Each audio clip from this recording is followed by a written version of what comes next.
Hey YouTube, Joeboy here. So, One Piece chapter 1052 is out. If you guys haven't checked out that chapter yet, I suggest that you do so because I will be spoiling you.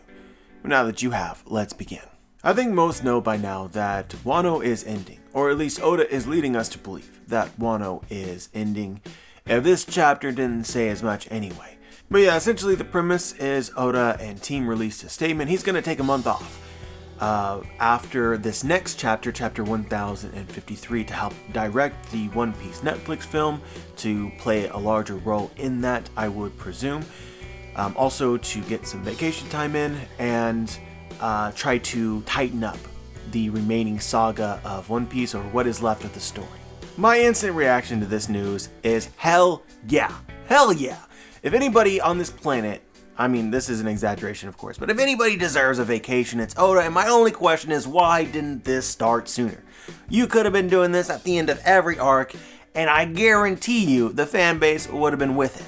I've heard that some other creators, for instance, for like TV shows, The Simpsons, Family Guy sort of thing, it's important to keep working, to stay in the grind, because you might lose the habit, and that's not good if you want to continue your series. So maybe that's part of Oda's logic. It could also be a business decision. More content means more money, getting it out sooner, plus you want to finish the series at some point in time so you don't feel like you can take breaks. I understand that too. But on the flip side of this, I have a plethora of examples where, I just kind of wish that artists or creators in general in any medium just took a little bit more time. It's just everything is so high dollar. Obviously manga isn't as bad as, say, movies, but so much is invested in these things that they don't feel like they can take their time when it may potentially be necessary, or result in something going from great to a masterpiece or good to great, etc. So yeah, after chapter 1053, the next chapter, we're going to go on a break for 4 weeks, one of those being, I think, a jump break of some sort. But I embrace this with open arms, and as far as I've seen from the community, everyone else does as well. It'll be a little rough, obviously, and I'll try to provide you guys content in the meantime so that we can stay in the One Piece spirit, but I consider this a necessary sacrifice. But I get the impression, and this is obviously speculation, we'll never get an official answer, but I feel like there's more to this break than as being led on, because quite frankly, it's difficult to talk about this chapter and the arc at this point in time, because I know that a lot of people are going to be happy, because in my opinion, the end of the arc matters more than everything else. The journey can be spectacular and exciting and set up all sorts of intrigue, but ultimately it's how you pay it off. That's the impression of the arc that I'm left with. And in my opinion, and this is subject to change if I have some greater understanding later, or maybe this is all just an elaborate tease and we're gonna come back from this break and Wano is not actually over. But in my opinion, Wano is, for me, the worst arc in One Piece. Even though I enjoyed it for 140 chapters, the end leaves me feeling underwhelmed in the most spectacular way. So I just want to be upfront with that. That is my opinion, and we're gonna talk about it for most of the video, but towards the end. There's things from this chapter that I do like, and we'll just talk about those things first, so that if you are adverse to any sort of criticism whatsoever, you can watch up to there and then leave. But I'm not going to say something like that or have an opinion like that and not attempt to justify it or make it understandable.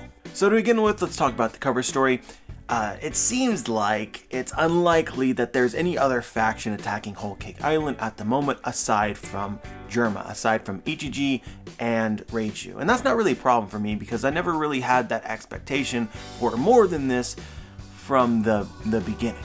So with that said, we have Caesar appear as, and that's just what the cover stories do. You introduce additional characters that have sort of been lost, and Caesar was one of those that was lost after the conclusion of Whole Cake Island. We didn't know what happened to him, and now we do. We have a place for him to go, and obviously along with Germa, they're going to reappear in the story at some point in time, maybe the final battle, so I like that.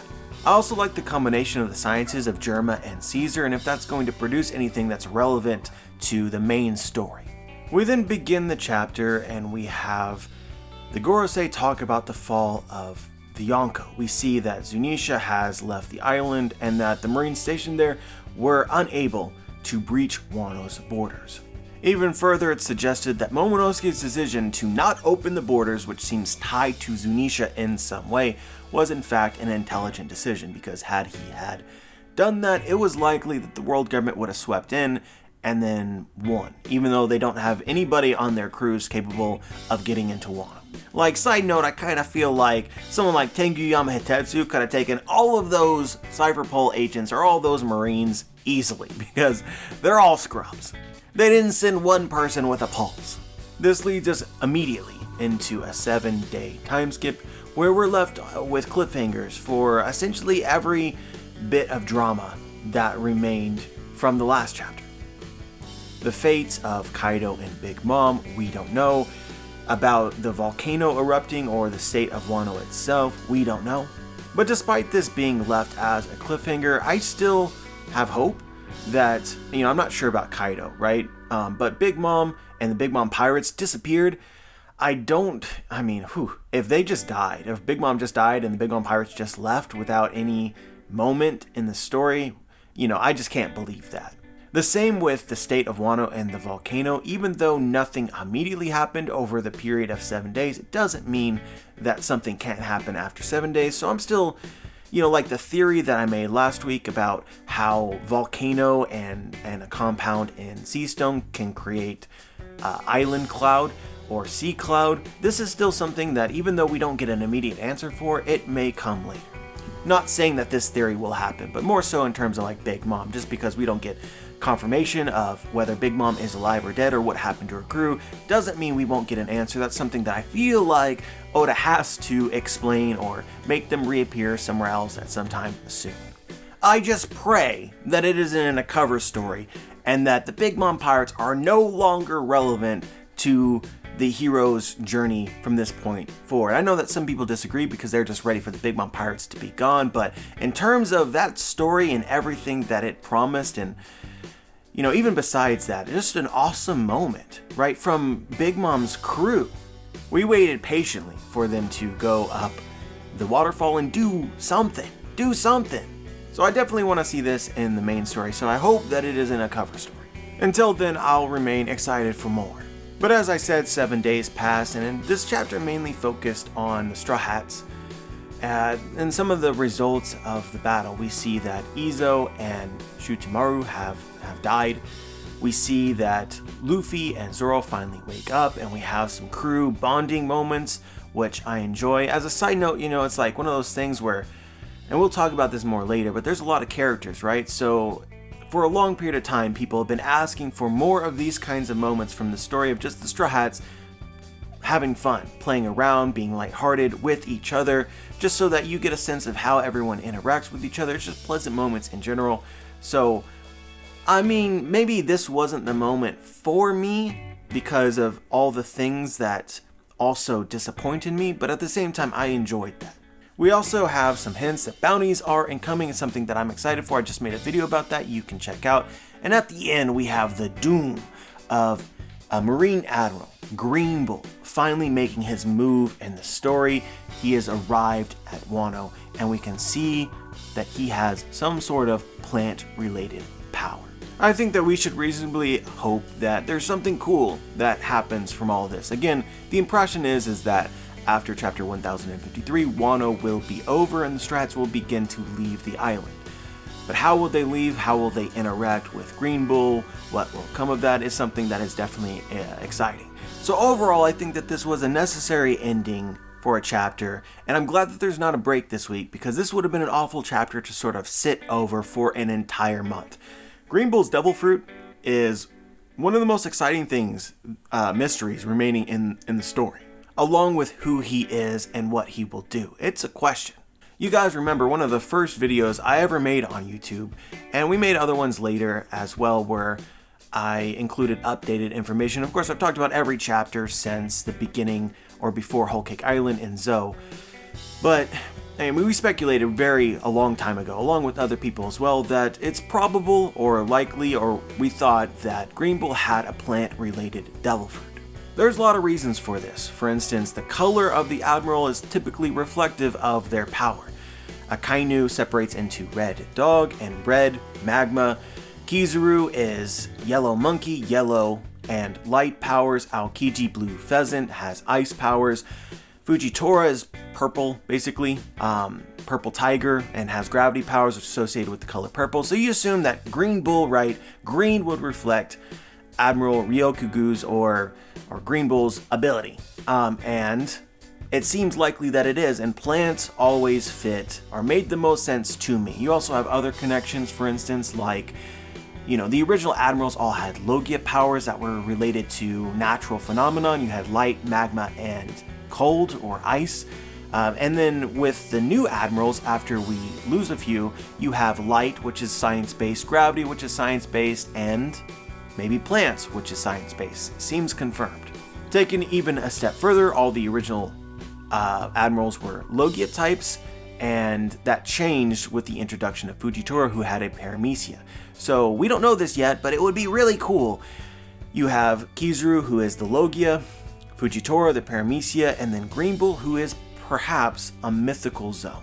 Some sort of legendary creature who can also have powers over nature or plants. I'll be honest though, when Green Bull showed up with, flying or hovering with his plant copter, I wasn't too surprised because it seems pretty much close to confirmed to me from the last time that Green Bull was introduced, where it was revealed that he hadn't eaten for 3 years. I don't care who you are, but if you haven't eaten for 3 years, you die. Unless, of course, you're a plant and have the ability to photosynthesize. And we saw him basking in the sun. We mentioned this in the chapter, at least. If I didn't do a standalone video on it, we mentioned this in the chapter that we saw Green Bull last.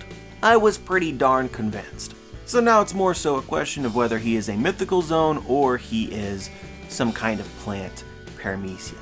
But even more important now, especially with the circumstances as he's arriving to Wano, is we don't yet have a full grasp of who Green Bull is, what he stands for, what his motivations are.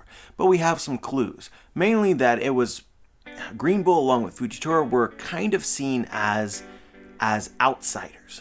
Selected via something that the official translates as the International Military Draft, which seems different from prior appointments of admirals, perhaps not the usual pathway that is taken.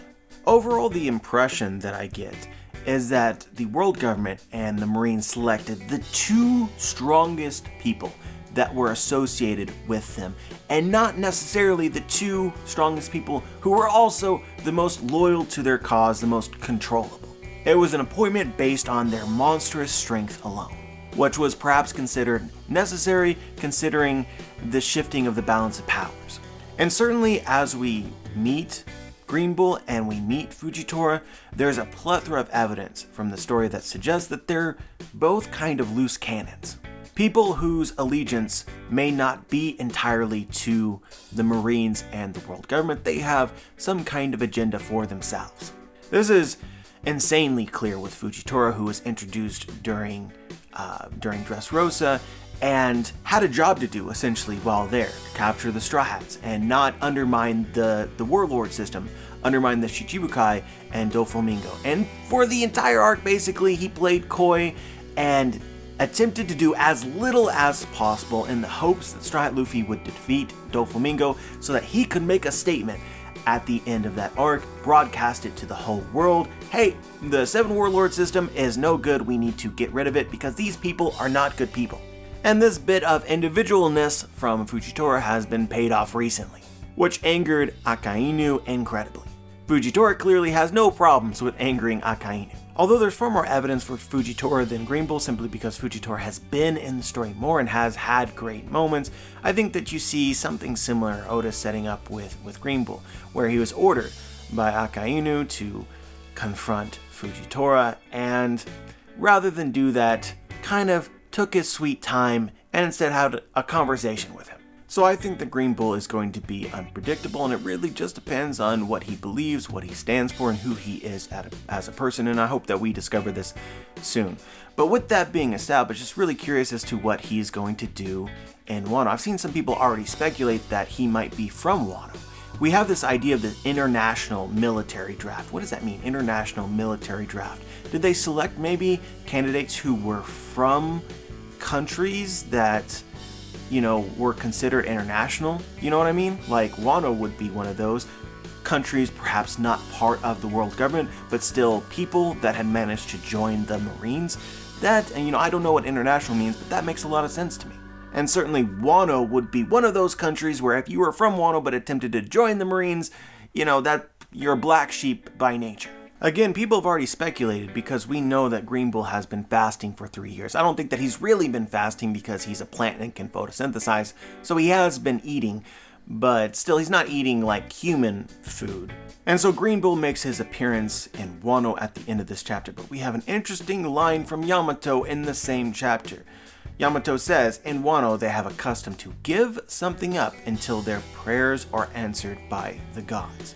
So it begs the question, did Admiral Green Bull give up human food because he had some sort of prayer, some sort of wish that he wants answered from the gods? This being suggested, right, if this is actually true, then he's culturally from Wano, he may actually be from Wano. I think that this is a pretty awesome theory. It also adds up with the fact that Wano is completely destroyed because of Kaido, because of the factories, everything is died and poisoned, and regardless of whether or not Green Bull shows up as an ally, as a friend or not, you kind of expect him to bring Wano back to life, given his plant-related abilities. I expect this regardless of what we get. It's just insanely fitting. Plus, again, even though, you know, he's an enemy, if he's got a plant-related double fruit, I'm sure that he appreciates nature and beauty and life, so may just do this for the heck of it because that's, you know, that's who he is. Also, it would be an insane flex. So I'm all aboard this train. It doesn't have to be this. I really want an answer for the international military draft. I like this theory about them being from countries that aren't a part of the world government, and it influences their perception, their history, their motivations. So either way, I'm expecting something cool. And the last thing that I really liked from this chapter is something that was mostly excluded from it, but teased. We see the Gorosei talking about Robin. They say, we can still have Nico Robin brought to us, correct? And then you go through the chapter and you see everybody interacting with each other, but you don't see Robin. That is an interesting plotline. I think that my personal assumption is that Robin is currently looking for or reading whatever poneglyphs are in Wano. That's a necessary task, but she is doing it alone.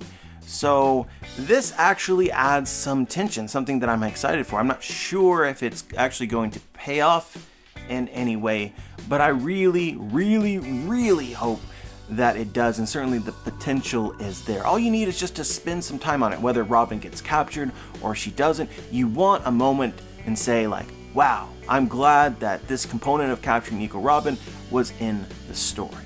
So we know that Oda is going on a month-long break after the next chapter.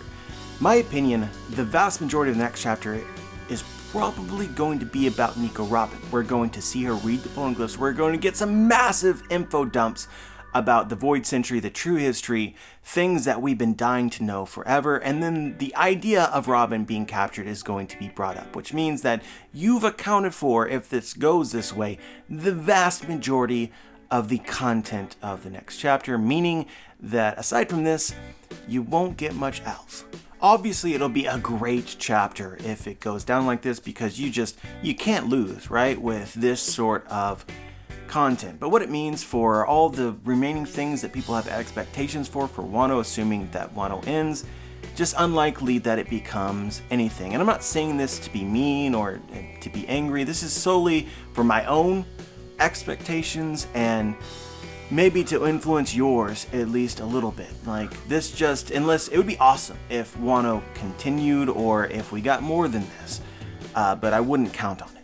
I will say this though, if Robin actually gets captured, which seems unlikely, but if that actually happened, you know, you could potentially elevate Wano a lot for me in terms of how it changes the story going forward. This vision actually makes some sense to me, to like lull everyone into a sense of security, lull them to sleep, all these things go well, and then something drastically goes terribly.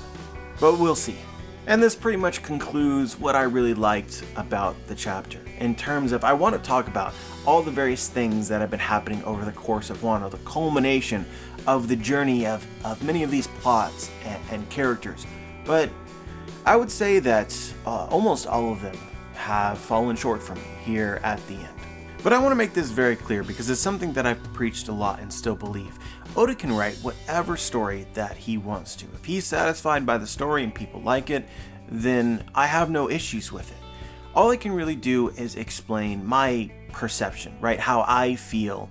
And I'm not ordering anybody to do anything. I'm not telling him that he has to change the story or do something that I like more. It's just me explaining what I like and what I don't. And my main feeling with the conclusion of this arc is that too many ongoing plots that excited me ended with a whimper. Let's begin by talking about death. I've been on the record in the past, I've stated that death cements stakes to me. Actually, that's not quite correct. When you fake out deaths too often, it becomes difficult for me to believe in those moments, and thereby the moments are lessened because of it. So sometimes you have to pay off a fake out death with an actual death. And honestly, I think that Oda has actually achieved that here with this chapter with Izo.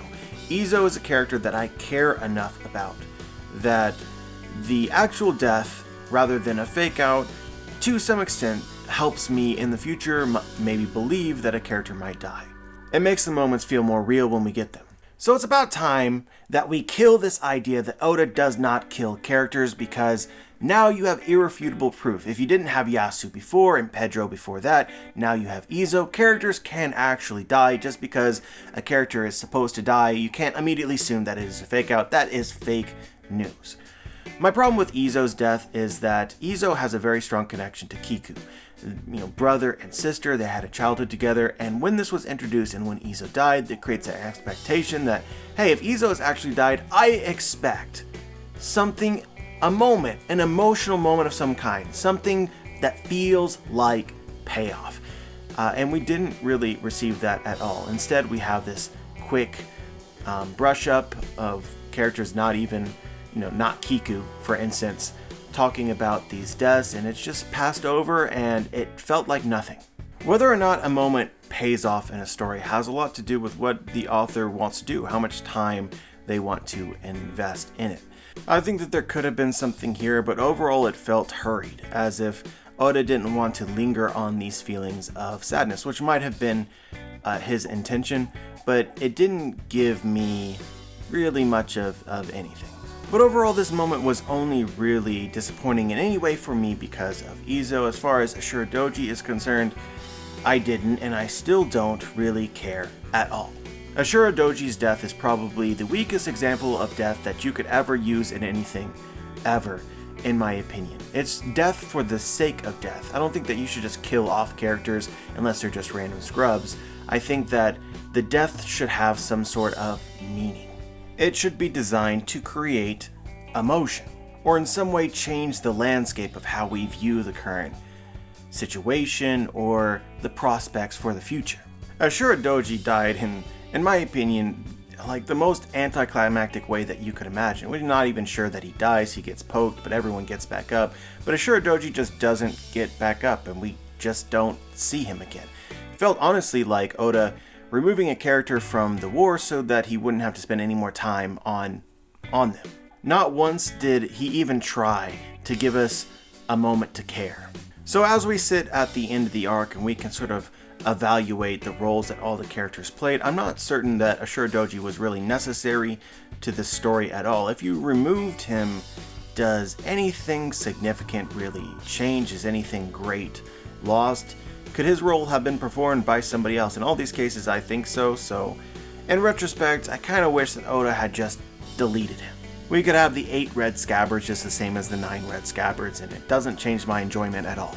Actually, it's things like Ashura Doji which gives me the impression that A lot of the story is kind of open-ended, like Oda plants seeds to use later and nurture and grow as he goes along. Like, I really don't know how he writes, but it's a common practice, even for people who outline, is to also discovery write or garden the majority of the details between. When looking at something like books, which does not function in the same way that manga does, and from what I gather, the main practice that needs to happen for these discovery writers is they write a story and they're not entirely sure every direction that it'll go, or maybe they plot certain things, but they plant their seeds and not everything is used. And then once the book is complete, or the rough draft of the book is completed, they go back, they reread it, and they excise. They delete all the unnecessary things that they planted, hoping it would become something it didn't, and it was no longer useful for the story. In manga, it does not work this way because Oda is like 3 to 5 chapters ahead, and he can't go back and delete chapters already written. So again, I don't know Oda's process, but it seems to me that if this is how he writes, where he discovery writes the things in between, he adds things that he hopes becomes more, that in prior arcs he's made a greater effort to ensure that everything ties off in a satisfying way. Now obviously there are things from arcs that fall off, but for this arc it felt like a whole hell of a lot more, which could be a sign that Oda really felt overwhelmed by the number of things that he had introduced and promised to make into something. We'll come back to this a little bit later, but I can't shake the feeling that Oda himself was feeling a little bit of fatigue from the length of this arc. He hoped that it would end up being shorter. It ended up being the longest arc in One Piece and could easily have been much longer. So let's just go down the list. And again, my only real expectation is that whatever Oda introduced that's exciting and has implications for the future ends up becoming a cool moment. And so you have Sanji and Zoro. Zoro nearly dies, sees the Grim Reaper. Sanji believes that turning into a Vinsmoke might rob him of his personality. These are two of the most exciting things from the conclusion of Wano that had me on the edge of my seat. And then we reach the end and Oda just kind of shrugs it off. I want this to be clear. This is plausible. This is a thing that could actually happen. But not everything plausible or that could potentially make sense is actually satisfying to read. It amounts to tension in the moment that doesn't pay off, which is a recipe for creating disappointment. Maybe Oda hoped it would be funny, but for me it fell flat. Another thing which is similar to this is Zunisha simply leaving. Now, I think that this was actually much better than Zoro and Sanji because you do have some lingering mystery here that could potentially pay off later.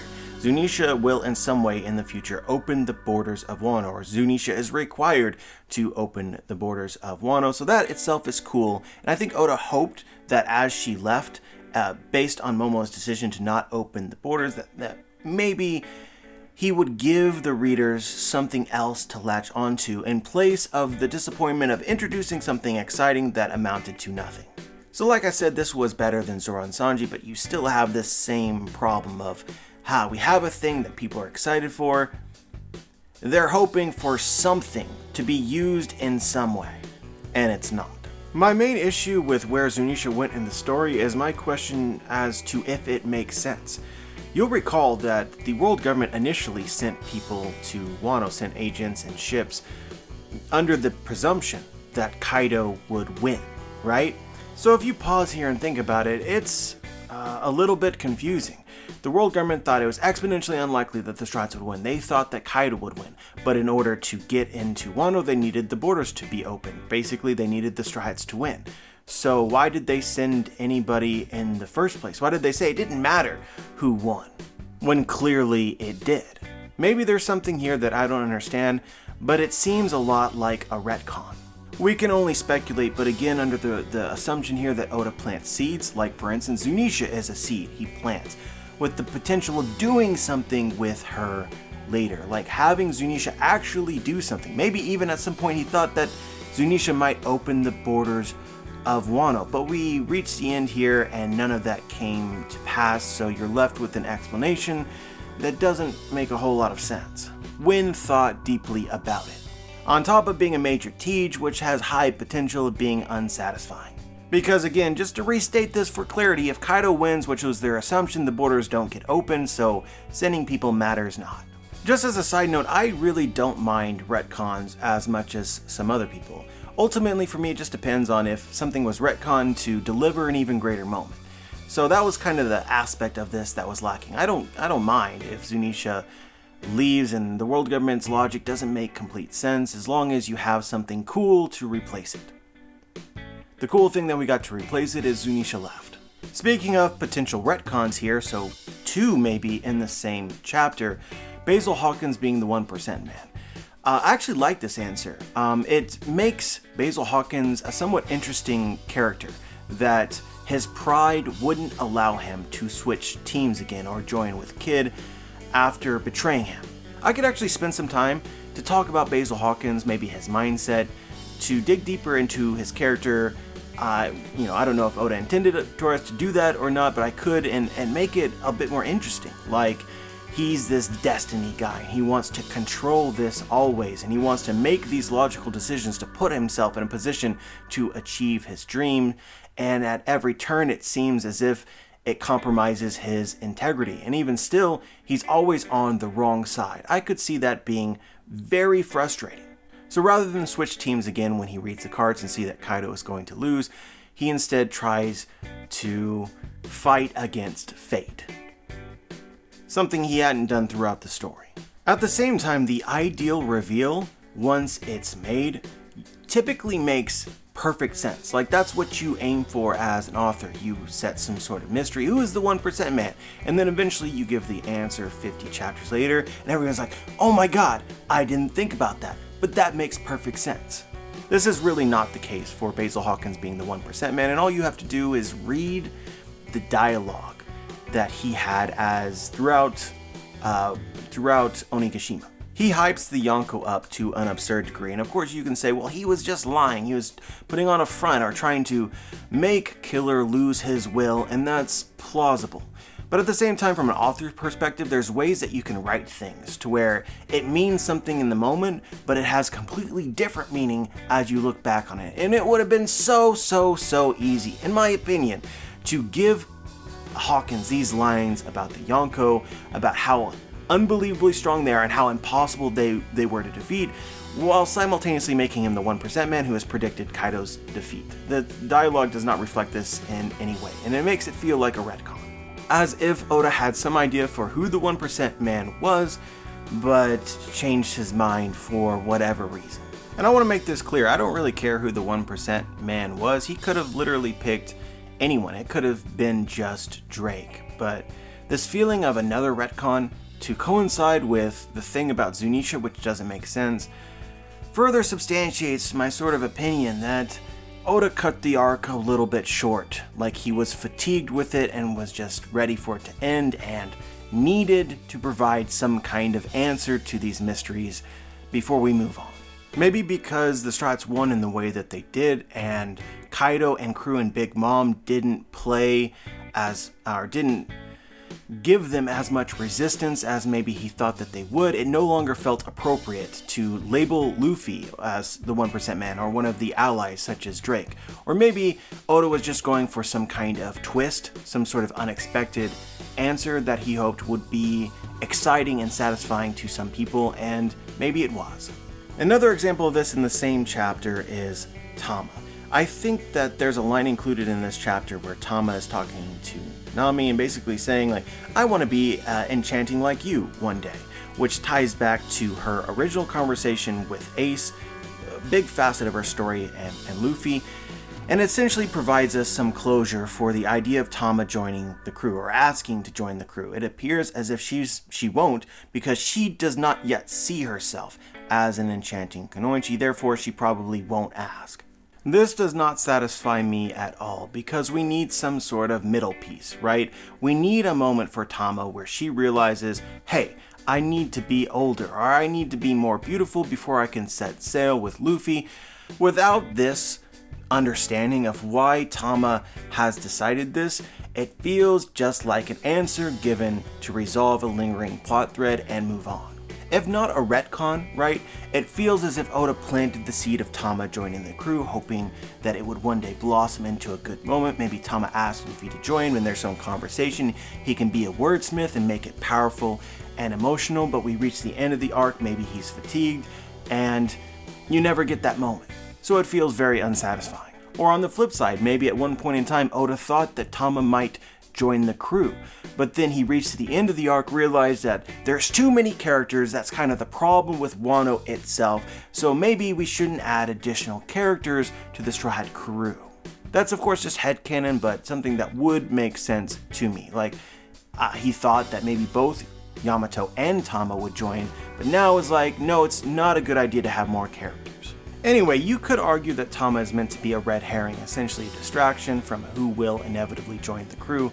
But in all examples of this prior, I think that Oda gave those characters really good moments. The ones that didn't join the crew but we thought might, they all got really powerful moments. You can think of Bartolomeo, right? Bartolomeo is a red herring in Dressrosa, but ultimately the tease of him being a fan of the Strats is paid off as he joins the Grand Fleet. Vivi is probably the best example of this, as everyone was convinced that she was going to join the crew because it was made into a big deal in the story, and ultimately she didn't, but that plotline at the end was given a lot of time, and ultimately had a lot of payoff, as Oda used words to justify why she couldn't. Now there's a lot of characters that fans speculate might join the Straw Hat crew for various reasons. Some I'm sure that Oda planned intentionally as red herrings. A great example of this is Polly. The Strats were looking for a shipwright because Frankie was initially an antagonist. The easy answer, the easy assumption is that Polly might join the crew as he was their friend. And so that creates a headcanon in the story for the readers. However, Polly never suggested that he wanted to join the crew. That was never a thing that happened. So when it's not brought up at the end of the arc or him trying to join, right, it's not necessary. And at the same time, you understand that we're looking for one crew member here to fill a particular spot on the crew, and Oda has outdone Polly with all of Frankie throughout the story. So really the thing here that's disappointing about Tama is Oda planted the seeds that she should ask, but it doesn't appear like she ever will. Although, we could see in the next chapter, you never know, maybe she asks Shinobu to age herself up in the next chapter, and that's a cool moment of that, or sometime soon. So then all of this will become nil. This is one thing that could be handled later, and it would make sense to me. But I personally read this particular bit of dialogue in the chapter and assume that this is Oda tying off the plotline, and so Tama will be relegated to the epilogue when we see the future Straw Hats, and she will be a member. So I think that this rounds out and in a lot of minutes explains all the various things from this chapter which feel hurried, feel unfulfilled, and most likely, for the vast majority of them, excluding maybe Tama in the next chapter or afterwards, Big Mom and Kaido. I think Big Mom will show up again with the Big Mom Pirates. She has to. Absolutely has to. But for everything else, it's very Wano specific. And this was just for this chapter. There's a number of them that existed in the last couple as well. I think that Yamato joining the crew, I love Yamato and I'm glad she's part of the crew, but it is the weakest joining of any of the other Straw Hats in my opinion. I don't think that it paid off anywhere near the stratosphere of any of the others, so that's kind of waiting. You also, Kaido has died, but Yamato never got a final conversation with him, never got any sort of resolution for why Kaido was the way that he was to her, why she called herself Odin. That's one thing that could be paid off later, I suppose. There's a whole thing with the race of Oni as well, which I thought would matter, but it seems Wano specific, but Kaido is now presumed dead. I think that there was a lot of promise for Carrot in the story. We certainly spent a lot of time with her in Whole Cake Island, but with all the characters, again, too many characters, it just doesn't seem like Carrot is really that important, or that there's any real significant role that she could play that would be exciting, unless she joins the Grand Fleet. But are we actually going to get a moment of more than just a half a panel of this? Doesn't seem likely. As I said, all this creates the impression to me that Oda himself is ready to move on from this arc for whatever reason. And They told us, right, that there was 5 years left of One Piece. That was a deadline that was set, one that I and many other people didn't believe. And we didn't believe because it just didn't seem to work, right? Just the way that Oda writes, and with everything left in the story, you know, you need probably 10 years to bring the most out of everything, something like that. But it almost feels like the 5-year deadline has become something a little bit more firm, where Oda is literally trying to write it so that they can finish it. And quite honestly, I don't blame him.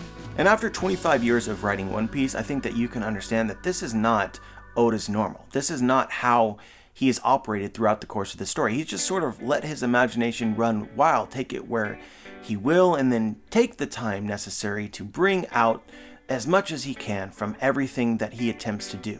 So if they are intending to actually try and finish around 5 years, do that in the most concise way possible, which is kind of what Oda suggested in his message when he wanted to tighten up the rest of the story. You know, you understand that that's not normal for him, and how it could be stressful, or it could lead certain parts of his process to be less viable. They make this statement of One Piece having 5 years left, and then what we get in Wano is the longest arc in history that is probably the most ambitious, but you get 150 chapters in, and it's like, well, we really were trying to shoot for 5 years, but this arc alone is, you know, maybe going to take 5 years. So again, I can't shake the impression that at some point Oda kind of cut bait and said, no, we need to end this arc and move on and get to other parts of the story, and maybe try to adjust how he does things so that other arcs won't be left in this state. Thus you have the announcement of the unprecedented month break while Oda tries to figure out what he wants to do in the future, tighten the story. That's my theory. But of course we won't know, and we probably will never know. But I remain optimistic about the future of One Piece. At the same time, I think that because of the conclusion of this arc, it is my least favorite. A lot of how I judge arcs is its rereadability, right? Like, how do I feel about an arc when I've read it 5 times? And so this is one arc where you're going to read a lot of things that don't go anywhere, and so it's going to be probably frustrating. But week to week, it was a blast, and I'm glad that our sorrow, or my sorrow here at the very end, is going to be very short. Anyway guys, I could spend a really long time, and I'm certain other people will as well, diving into every intricate detail of this arc, about promise and expectation, and ultimately what we got and how it made people feel.